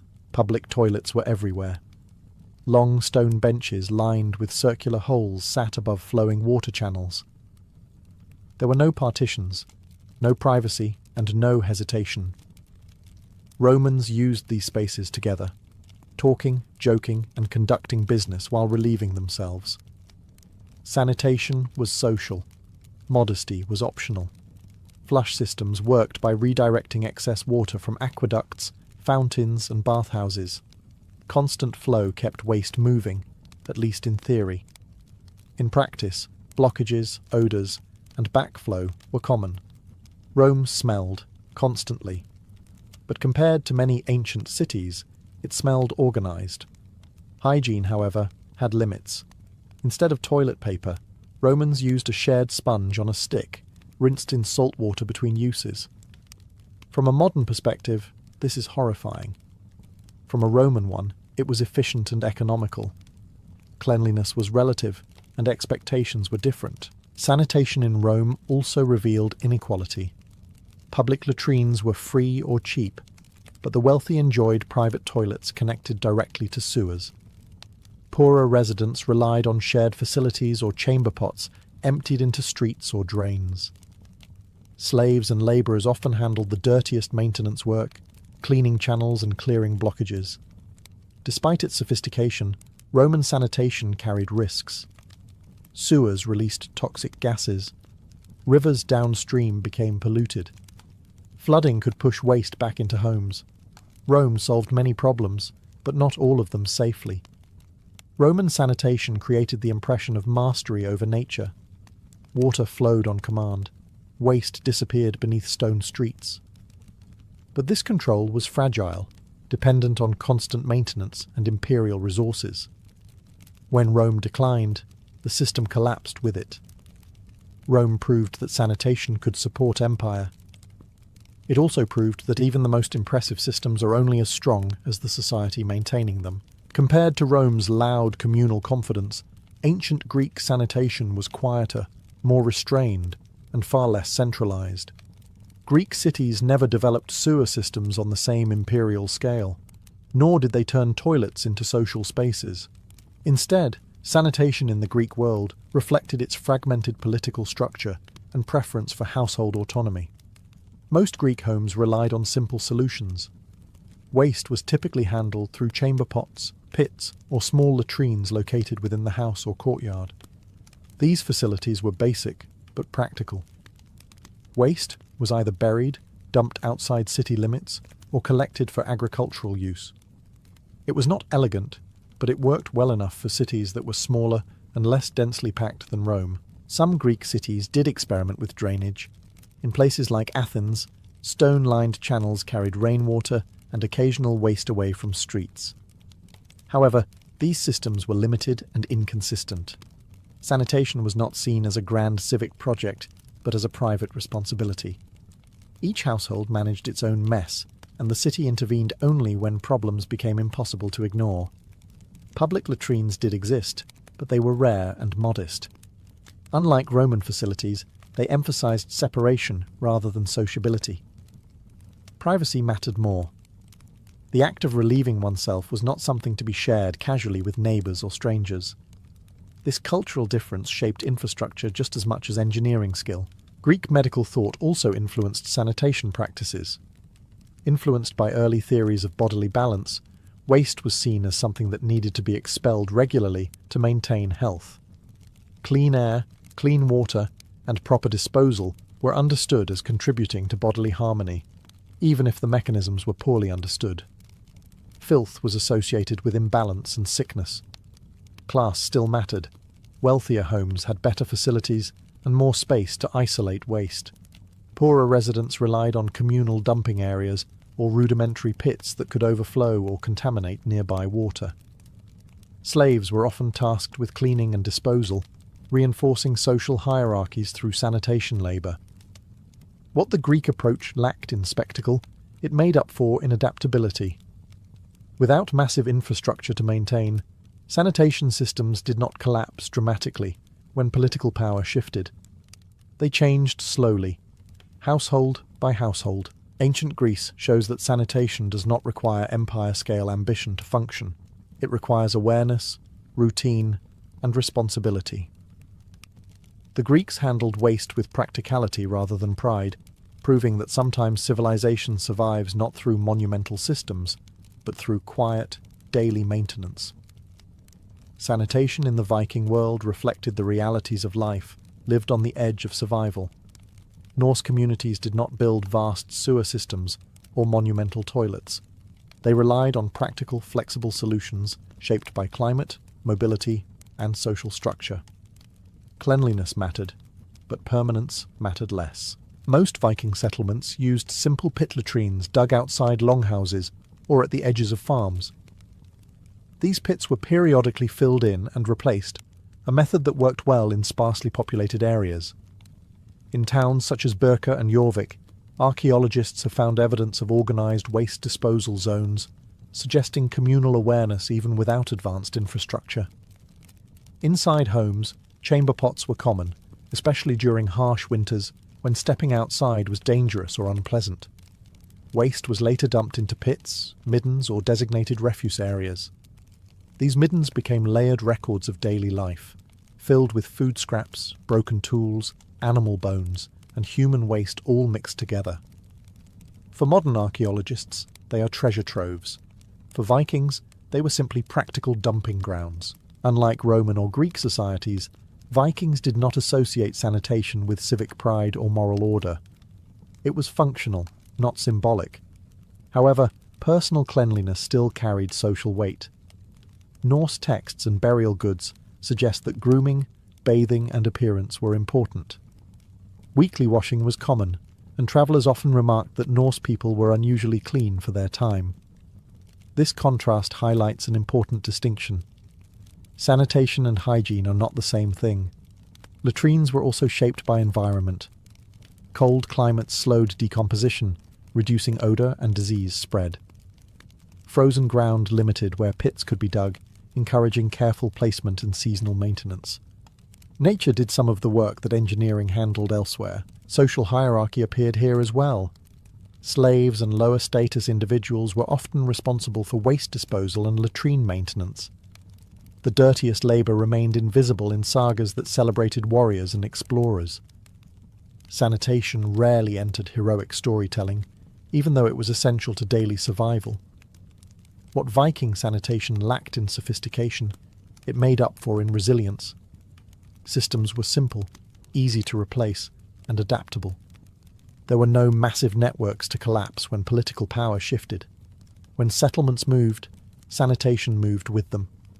The Viking approach reminds us that effective waste management does not always require complexity.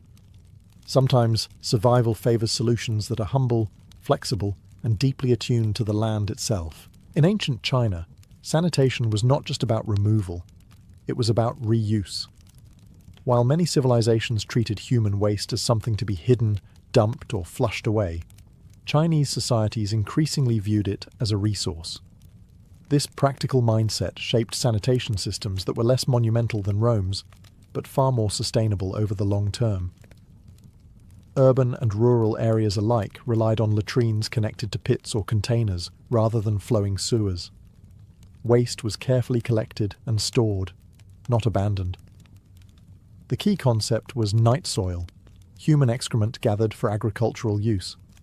Farmers valued it as fertilizer, believing it restored nutrients to the soil and increased crop yields.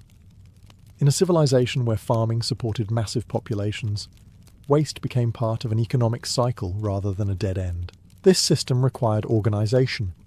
Cities developed routines for collecting waste, often handled by designated workers who transported it from latrines to fields outside urban areas. While the work was unpleasant, it was economically important. Unlike in Rome, where waste disappeared into rivers, Chinese sanitation linked urban life directly to food production. Household latrines were common, especially in densely populated regions. They were usually placed at a careful distance from wells and kitchens, reflecting practical knowledge about contamination. Even without germ theory, people understood that mixing waste and water caused illness. Separation was essential. Chinese medical and philosophical traditions also shaped attitudes toward waste. Balance and harmony were central concepts. The body produced waste as part of a natural cycle, and that cycle extended into the land itself. Nothing was meant to be entirely wasted. This perspective softened the stigma around sanitation labour, even if social hierarchy still pushed the dirtiest tasks onto lower status workers. There were risks. Improper handling of night soil could spread disease, especially during floods or population surges. Sanitation systems depended heavily on discipline and routine. When organisation broke down, outbreaks followed. Still, the system proved remarkably resilient across centuries. What makes ancient Chinese sanitation stand out is its long-term continuity. While Roman sewers collapsed with imperial decline, waste recycling in China adapted and persisted. It did not rely on massive stone infrastructure or imperial funding. It relied on habit, labour, and agricultural necessity. In treating waste as part of a cycle rather than a problem to erase, ancient China offered a different model of sanitation, one less glamorous, but arguably more enduring. No matter how advanced a civilization's sanitation system appeared, it was always constrained by one fundamental limitation. Ancient people did not know why disease spread. They observed patterns, drew conclusions, and adapted behavior. But without understanding bacteria or viruses, sanitation could only go so far. The result was a constant tension between impressive infrastructure and invisible danger. Ancient societies were highly sensitive to smell. Foul odours were widely believed to cause illness, a theory later known as miasma. This belief was not entirely wrong. Bad smells often accompanied decaying waste and contaminated water, which did cause disease. But the focus on odour sometimes distracted from deeper risks. Clear water could still be deadly. Clean-looking systems could still spread infection. Crowded cities amplified these problems. Even with drains, latrines, and waste pits, population density strained every system. Overflow, leakage, and contamination were common. Heavy rains could flood latrines and wash waste into streets and wells. Dry seasons concentrated filth in stagnant areas. Sanitation worked best under ideal conditions, and ancient cities rarely enjoyed those for long. Epidemics were often blamed on divine anger or moral failure rather than infrastructure breakdown. When disease struck, responses focused on prayer, ritual cleansing, or social restrictions instead of systemic reform. This delayed improvements and reinforced the idea that sanitation could only do so much against forces beyond human control. Social inequality made the problem worse. Wealthier neighbourhoods enjoyed better facilities, cleaner water access, and more space. Poorer districts were crowded, underserved, and closer to waste disposal sites. Disease followed these fault lines. Sanitation protected some bodies more effectively than others. Even advanced systems carried hidden dangers. Roman sewers released toxic gases. Shared sponges spread infection. Night soil fertilization risked contamination if mishandled. No solution was perfect. Sanitation reduced risk, but never eliminated it. What ancient sanitation achieved, however, was remarkable given these constraints. Cities survived for centuries despite constant biological threats. Populations rebounded after outbreaks. Infrastructure evolved slowly, guided by experience rather than theory. This chapter reveals a sobering truth. Sanitation has always been a battle against unseen enemies. Ancient societies fought that battle with observation, tradition, and trial and error.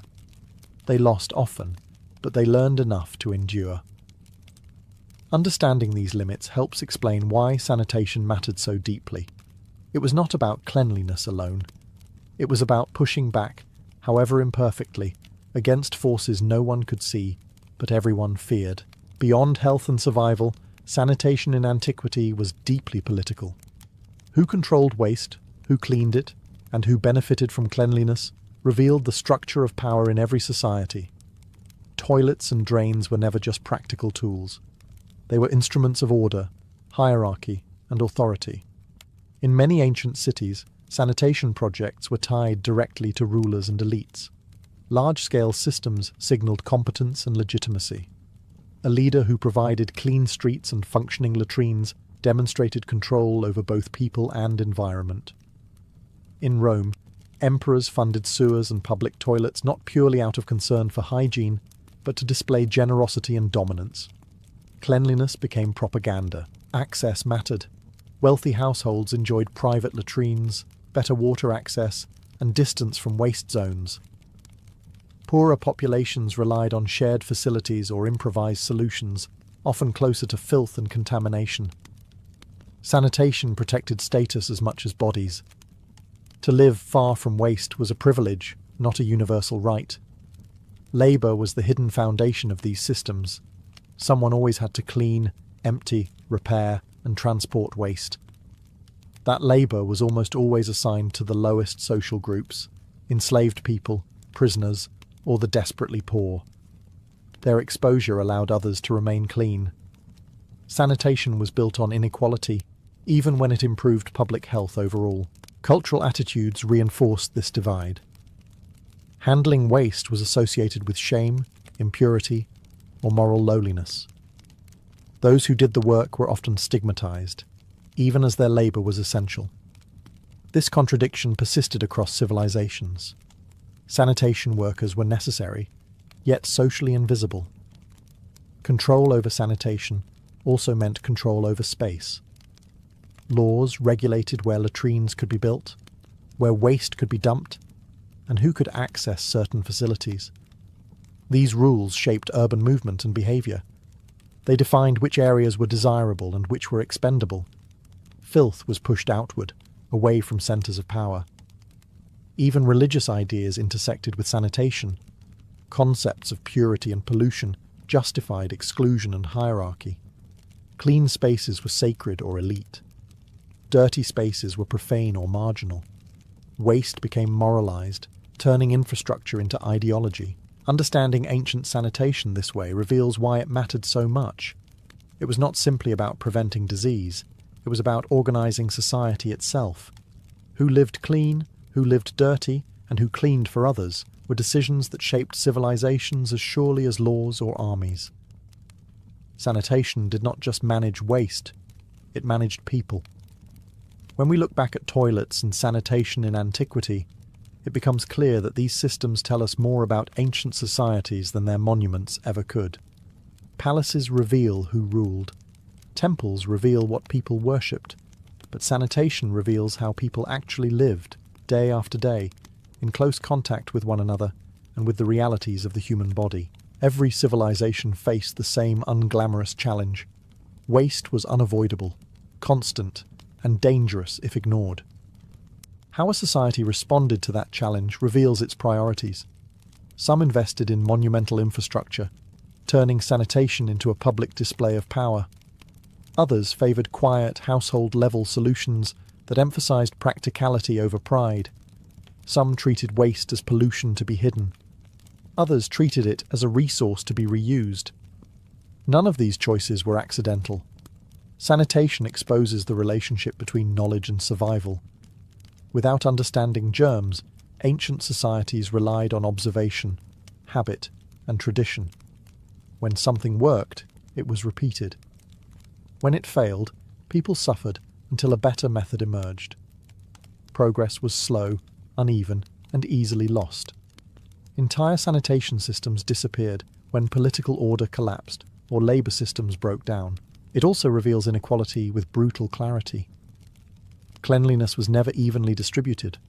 The benefits of sanitation flowed upward, while the labour and risk flowed downward. The clean city depended on unseen hands removing waste, often at great personal cost. This pattern did not end in antiquity. It echoes forward into the modern world. Perhaps most importantly, ancient sanitation reminds us that civilization is fragile. Cities did not fall only because of invasion or rebellion. They fell when water became unsafe, when waste overwhelmed infrastructure, when disease spread faster than solutions. Sanitation failures could undo centuries of growth without a single battle being fought. Modern plumbing feels invisible precisely because it works so well. Ancient sanitation forces us to confront how recent that reliability truly is. Flush toilets, clean water, and waste removal are not natural features of civilization. They are achievements built on thousands of years of experimentation, error, and human labour. In the end, ancient toilets are not embarrassing relics. They are proof of intelligence, adaptation, and survival. They remind us that civilization is not defined by what stands above ground, but by what is carried away quietly, every day, beneath our feet.